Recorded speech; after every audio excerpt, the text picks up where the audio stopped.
Hi hello welcome to మన పైన వ్లాగ్స్కి స్వాగతం. ఈరోజు మనం కదిరి కొండనైతే దర్శనం చేసుకున్నామండి. కొండ ఎక్కి ఈ కదిరి కొండ వచ్చి ఆంధ్రప్రదేశ్లోని సత్యసాయి జిల్లా కదిరి పట్టణానికి అయితే దగ్గరలో ఉంటుందన్నమాట.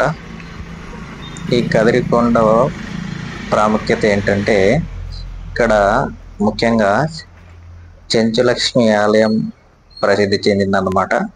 అదేవిధంగా స్వామివారు మొదటగా ఈ కదిరి కొండ మీదనే పాదం మోపారని ఇక్కడ ప్రజల విశ్వాసం. మనం ఈ కదిరి కొండ దర్శనానికి వెళ్ళినప్పుడు, అంటే కొండ ఎక్కినప్పుడు, మనం స్వామివారి పాదం మీద గుర్తులు కూడా మనం చూడొచ్చు. ముఖ్యంగా మనకు చెప్పుకోవాలంటే కదిరి అంటే మనకు వెంటనే గుర్తొచ్చేది లక్ష్మీనరసింహస్వామి టెంపుల్. సో ఈ లక్ష్మీనరసింహస్వామి టెంపుల్ అనేది నవనారసింహ క్షేత్రాల్లో ఒకదానిగా మనం చెప్పుకోవచ్చు. ఈ నరసింహస్వామి దర్శనం చేసుకున్న తర్వాత ఈ కదిరి పట్టణానికి సమీపంలోనే ఈ కదిరికొండ అనేది ఉన్నదన్నమాట. సో కాబట్టి నరసింహస్వామి దర్శనానికి వచ్చే భక్తులందరూ కూడా ఒకసారి ఇక్కడికి వచ్చి కదిరికొండని దర్శించుకుంటే మన చరిత్ర అనేది బాగా తెలుస్తుంది. ఒకసారి చూడండి, ఇక్కడ నుంచి చూస్తే వ్యూ ఎంత బాగుందో. కింద కనబడుతుంది కదా, ఇది ఒక చిన్న ఆశ్రమం లాంటిది అనమాట. ఈ కదిరికొండని లవమ్మకొండ అని కూడా పిలుస్తారు ఇక్కడ ప్రజలు. ఈ కదిరికొండకి రావాలంటే మెయిన్గా అయితే బస్సు ఫెసిలిటీస్ అయితే ఏం లేవు. మీరు డైరెక్ట్గా ప్రైవేట్ వెహికల్ అయితే మాట్లాడుకొని రావాలన్నమాట. ఒక 4 కిలోమీటర్ ఉంటుంది కదిరిపట్నం నుంచి అయితే. కాకపోతే ఇది కదిరి రాయచోటి రహదారి పక్కనే ఉంటుంది కాబట్టి మీరు రావడానికైతే సులభంగానే వచ్చేయచ్చు. ఒకసారి చూడండి, మనకి మెట్లు ఎక్కడానికి కూడా మెట్లు సరిగా లేవు, అన్ని పాతకాలం నాటివి అన్నమాట. శిథిలం అయితే అయిపోయినాయి ఆల్మోస్ట్ ఆల్. ఇప్పుడు మనం చూస్తున్నాం కదా, అక్కడ ఆంజనేయ స్వామి విగ్రహం. సో మనం ఆంజనేయ స్వామి దర్శించుకోవడానికి అయితే వచ్చేసాం. ఒకసారి చూడండి, అన్ని పిచ్చి ముక్కలు అయితే మొలిసినాయి అన్నమాట దారిలో. అసలు దారి అయితే ఏం కనబడట్లేదు చూడ్డానికి. ఎక్కడానికి అయితే చాలా కష్టంగా ఉంటుంది. చూడండి ఒకసారి, అన్ని పిచ్చి మొక్కలు అయితే మొలిసినాయి అన్నమాట. సో ఇప్పుడు మీరు చూసేదైతే కదిరికొండకి ఒక పక్కకు అన్నమాట. సో ఇప్పుడు మనం చెంచులక్ష్మి ఆలయానికి అయితే వెళ్ళలేదు, అక్కడికి వెళ్తాము. కానీ వెళ్ళే వాటికంటే ముందు ఇక్కడ మనకి ఆంజనేయ స్వామి దర్శనం అయితే చేసుకున్నామని ఈ పక్కకు వచ్చామన్నమాట. ఒకసారి చూడండి, ఇక్కడ రావడానికి కూడా చాలా కష్టంగా ఉంది. చూడండి విగ్రహం ఎంత బాగుందో చూడడానికి. రాతి మీద ఈ విగ్రహం అయితే చెక్కడం జరిగింది. చూడండి ఎంత బాగుందో చూడడానికి. కాకపోతే ఇక్కడ పూజలు పురస్కారాలు అయితే ఏం లేవన్నమాట. ఎవరో కొంతమంది వచ్చి పూజలు చేసుకొని వెళ్ళిపోవచ్చు అంతే. ఒకసారి చూడండి, ఇక్కడ నుంచి వ్యూ కొండ మీద నుంచి అయితే చాలా బాగుంది, ఆహ్లాదకరంగా వాతావరణం అయితే. ఎండ అయితే ఏం లేదు, వర్షం వచ్చే సూచనలు అయితే లైట్గా ఉన్నాయి అనిపిస్తూ ఉంది నాకైతే. ఇది ఒక్క సైడ్ అన్నమాట. ఇక్కడ నుంచి మనం కిందికి అయితే వెళ్ళి తిరిగి మెయిన్ రోడ్కి అయితే వచ్చేసాం. ఇదేదన్నమాట మన కదిరి రాయచోటి రహదారి. సో ఇక్కడ నుంచి మనం లెఫ్ట్ సైడ్కి వెళ్ళిపోతే సుమారుగా 1 కిలోమీటర్ వెళ్ళిన తర్వాత ఇప్పుడే మనం చెంచులక్ష్మి ఆలయ సమీపంలోకి అయితే వచ్చేసాం అనమాట. ఇప్పుడు మనం చూస్తున్నదైతే నవగ్రహాల సన్నిధి. ఈ నవగ్రహాల సన్నిధే కాకుండా ఇంకా కొన్ని పాతకాలం నాటి ప్రదేశాలు అయితే మనం చూడొచ్చు. ముఖ్యంగా చెప్పాలంటే చెంచులక్ష్మి ఆలయం టైమింగ్స్ వచ్చి ప్రతిరోజు పొద్దున్నే 7 గంటల నుంచి మధ్యాహ్నం 1:30 వరకు అయితే తెరిచి ఉంటుంది. సో ఆ టైంలో మీరు ఎవరైనా వచ్చి ఆలయ దర్శనం అయితే చేసుకోవచ్చు అన్నమాట. ఇక్కడ చూడండి, నాగదేవత విగ్రహాలు అయితే ఉన్నాయి. ఒక రావి చెట్టు, ఒక వేప చెట్టు. చూసారు కదా, ఇది ముందు నుంచి. ఇందాక మీకు చూసింది బ్యాక్ సైడ్ నుంచి అన్నమాట. మెయిన్గా ఇక్కడ కదిరికొండ యొక్క చరిత్ర చెప్పాలంటే, ఇక్కడ పైన కొండ మీద ఒక పెద్ద గుహ ఉన్నదని చాలా మంది చరిత్రకారులు అయితే చెప్పారు.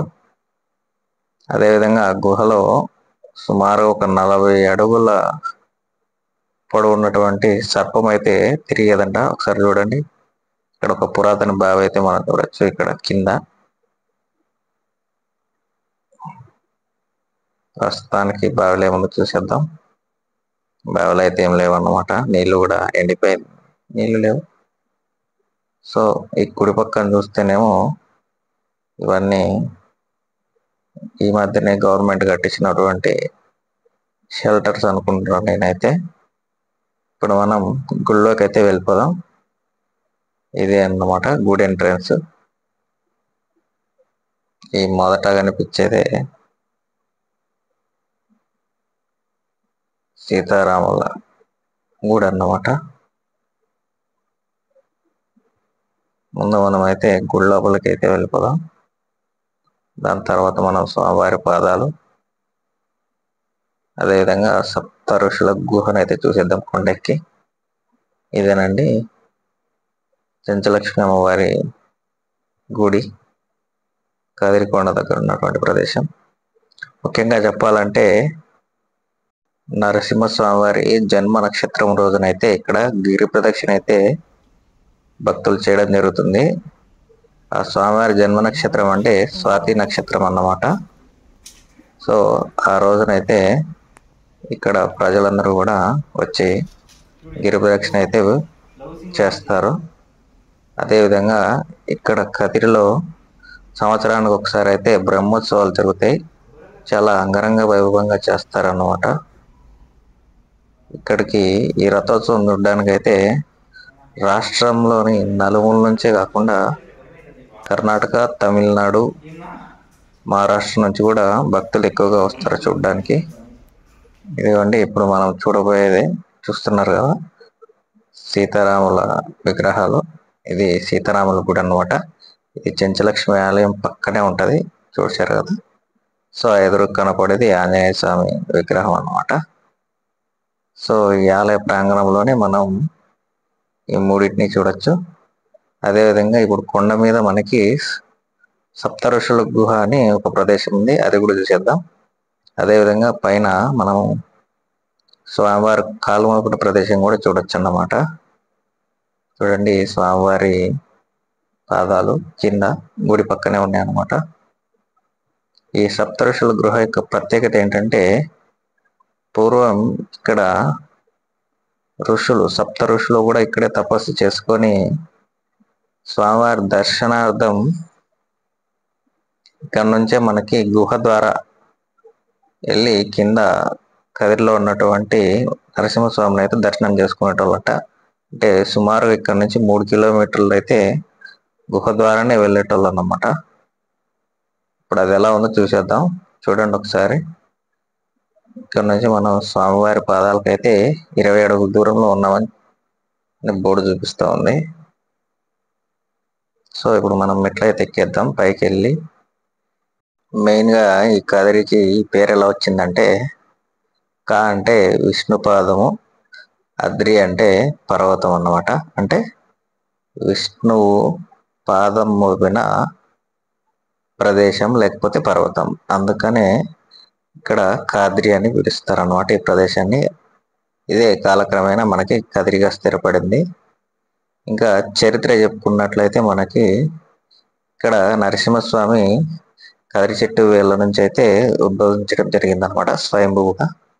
ఇదేనండి గుహ దారి. చూసేద్దాం ఒకసారి లోపలికి వెళ్ళి. మనం చరిత్ర చెప్పుకోవాలంటే మనము ఇప్పుడు చూస్తున్నారు కదా, కా అనగా విష్ణుపాదం, అద్రి అనగా పర్వతం అన్నమాట.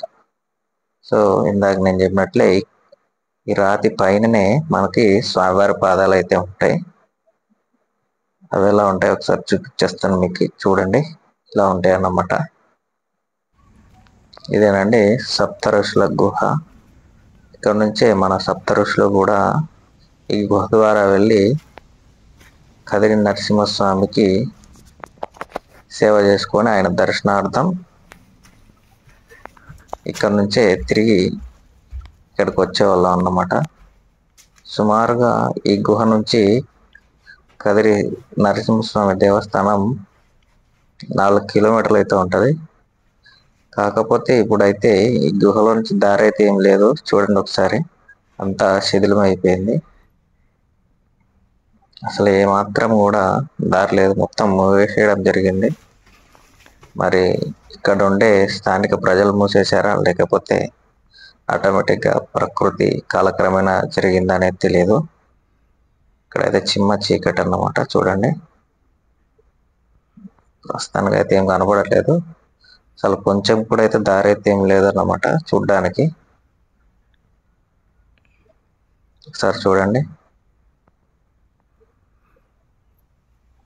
ఇక్కడ కొన్ని విగ్రహాలు అయితే ధ్వంసం చేయడం జరిగింది. చూడండి, కొన్నిటికైతే తలలు ఏమీ లేవన్నమాట. ఆల్మోస్ట్ అంతా ధ్వంసం చేసేసారు. ఇక్కడ బహుశా ఇక్కడ గుప్త నిధుల తవ్వకాలు ఏమో జరిగినట్టున్నాయి. అందుకని ఈ ప్రదేశాన్ని చాలా మటుకి ధ్వంసం చేయడం జరిగింది. సో ఈ పైననే అన్నమాట స్వామివారి పాదాలు ఉండేది. ఇందాక చూపించాను కదా పాదాలు. ఇంకా ఈ ప్రదేశం యొక్క స్థల పురాణం గురించి అయితే చెప్పుకున్నాం. మెయిన్గా చెప్పాలంటే స్వామివారు హిరణ్యకశిపుని సంహరించిన తర్వాత చాలా కోపంతో అయితే ఈ ప్రదేశానికి రావడం జరిగింది. సో ఆ క్రోధాన్ని చూసిన సకల దేవతలు కూడా భయపడిపోయి స్వామివారికి అయితే ప్రార్థించడం జరిగిందన్నమాట. సో ఆయన ఈ దేవతల ప్రార్థనలు అయితే వినేసి కొంచెం శాంత స్వభావుడై ఇక్కడే ఈ ప్రదేశంలోనే కాలమోపడం జరిగిందని కొంతమంది ప్రజలు చెప్తున్నారు. ఇక్కడ ఇప్పుడు రెండో కథ ఏంటంటే, స్వామివారు అమృతవల్లి అమ్మవారితో వేటకు వెళ్తున్నానని చెప్పి రహస్యంగా ఇక్కడికి వచ్చి చెంచులక్ష్మి ఆలయాన్ని సందర్శించడం అయితే జరిగింది. ఈ విషయం అమృతవల్లి అమ్మవారికి తెలిసి స్వామివారి మీద అలిగి గుడి దగ్గర ఉన్నటువంటి తూర్పు రాజగోపురం యొక్క ద్వారాన్ని అయితే మూసివేయడం జరిగింది అన్నమాట అమ్మవారు. సో ఆమె అలక తీరేంత వరకు కూడా స్వామివారు ద్వారం బయటే ఉన్నారని, సో ఆ ద్వారం తెరిచిన రోజు సంక్రాంతి 3వ రోజైన కనుమ నాడు జరిగిందని చెప్తారన్నమాట. సో అందుకనే ఇక్కడ కనుమ రోజు చాలా వైభవంగా పండగ జరుపుకుంటారు అన్నమాట. అదేవిధంగా నేను ఇంత కష్టపడి ఈ ప్రదేశానికి చేరుకున్న తర్వాత ఈ సప్తఋషుల గుహ అయితే చాలా మటుకు శిథిలం అయిపోయింది అన్నమాట. ఇదొక్కటే కొంచెం డిసప్పాయింటింగ్ అనిపించింది నాకైతే. చూశారు కదండి, మళ్ళీ ఒక మంచి వీడియోతో మీ ముందుకు వస్తాను. అంతవరకు నమస్తే, బాయ్ బాయ్.